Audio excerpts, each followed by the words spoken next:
Selamat pagi, bagaimana kabarnya? Selamat pagi Bu Yuli. Senang sekali loh saya ketemu Bu Yuli hari ini.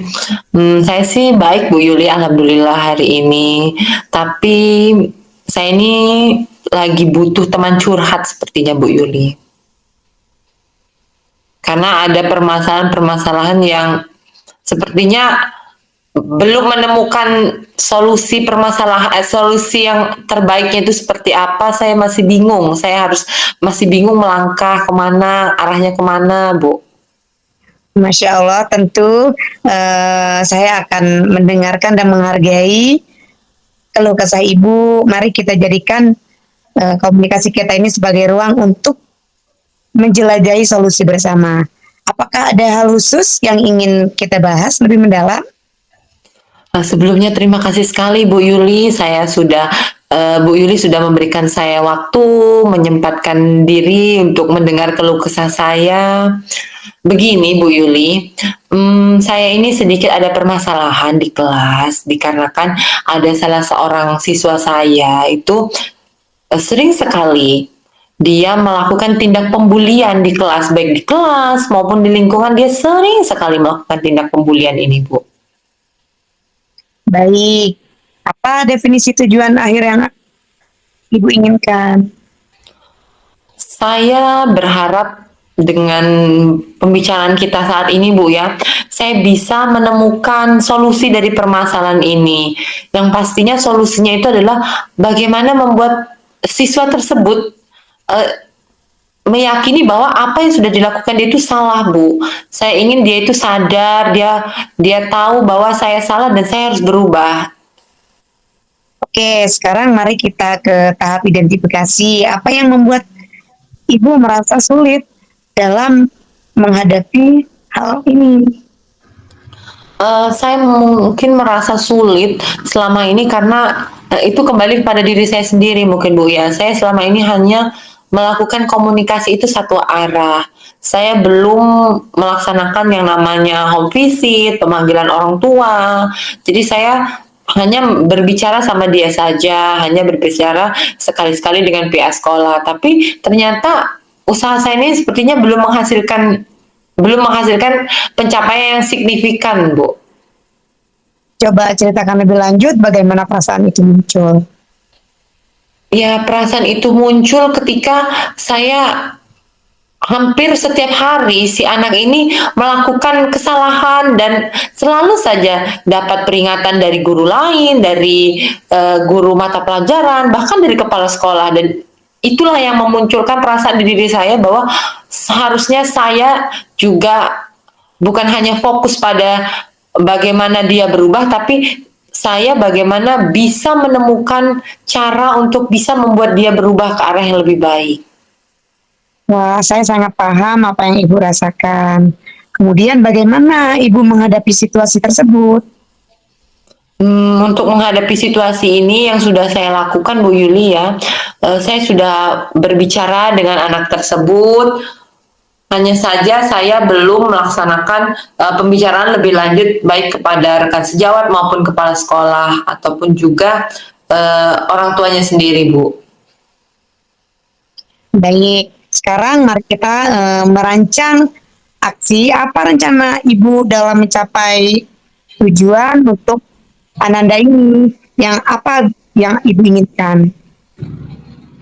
Saya pastinya sebagai seorang guru ya Bu, saya besar sekali harapan saya bahwa Ananda ini bisa berubah, bisa menjadi anak yang baik. Kemudian rencana saya adalah yang pertama saya ingin berkomunikasi dengan wali muridnya Bu ya, saya ingin berkomunikasi lebih intens lagi supaya si anak ini, supaya seorang tua itu tahu keadaan dan kondisi ataupun perilaku anak tersebut di sekolah. Kemudian saya juga pastinya saya sebagai guru punya rekan kerja, punya pimpinan, punya atasan. Saya tentunya harus berkolaborasi juga dengan mereka. Bagus sekali. Adakah prioritas yang Ibu miliki dalam rencana ini? Ya Bu Yuli, prioritas saya itu tak lain dan tak bukan adalah membuat supaya anak ini bisa berubah, bisa berperilaku lebih baik lagi. Terus strateginya gimana Bu yang Ibu gunakan mencapai tujuan itu? Strategi yang saya akan coba terapkan itu dalam waktu dekat ini saya mungkin membuat jadwal kunjungan Bu ya, jadwal kunjungan atau home visit ke rumah ananda tersebut. Saya berharap dengan saya melakukan home visit ini, saya bisa menemukan apa akar penyebab permasalahan dari si anak ini suka membuli. Kemudian juga yang pastinya saya berkoordinasi dengan pimpinan, dengan rekan sejawat, agar nantinya kegiatan home visit ini berjalan dan menghasilkan apa yang diharapkan. Wah, luar biasa Ibu. Itu adalah langkah-langkah yang terbaik dan yang sangat baik. Itu yang Ibu lakukan itu adalah hal-hal yang terstruktur. Dan ya,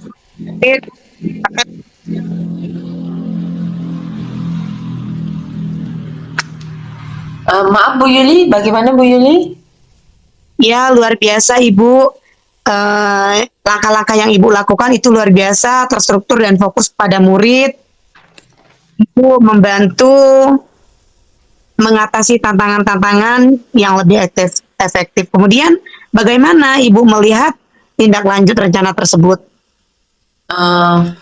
Saya meyakini ketika saya sudah melaksanakan kegiatan ini, sedikit banyak pasti anak itu akan berubah karena ternyata untuk merubah perilaku seseorang Bu Yuli ya, kita itu nggak bisa bekerja sendiri Bu Yuli. Saya yakin bantuan dari para seluruh yang ada di sekitar saya, baik itu wali murid, kemudian juga rekan kerja, pimpinan, dan bahkan anak itu sendiri, itu sangat-sangatlah penting fungsinya Bu. Betul sekali, Bu. Kemudian komitmen yang Ibu rencanakan apa?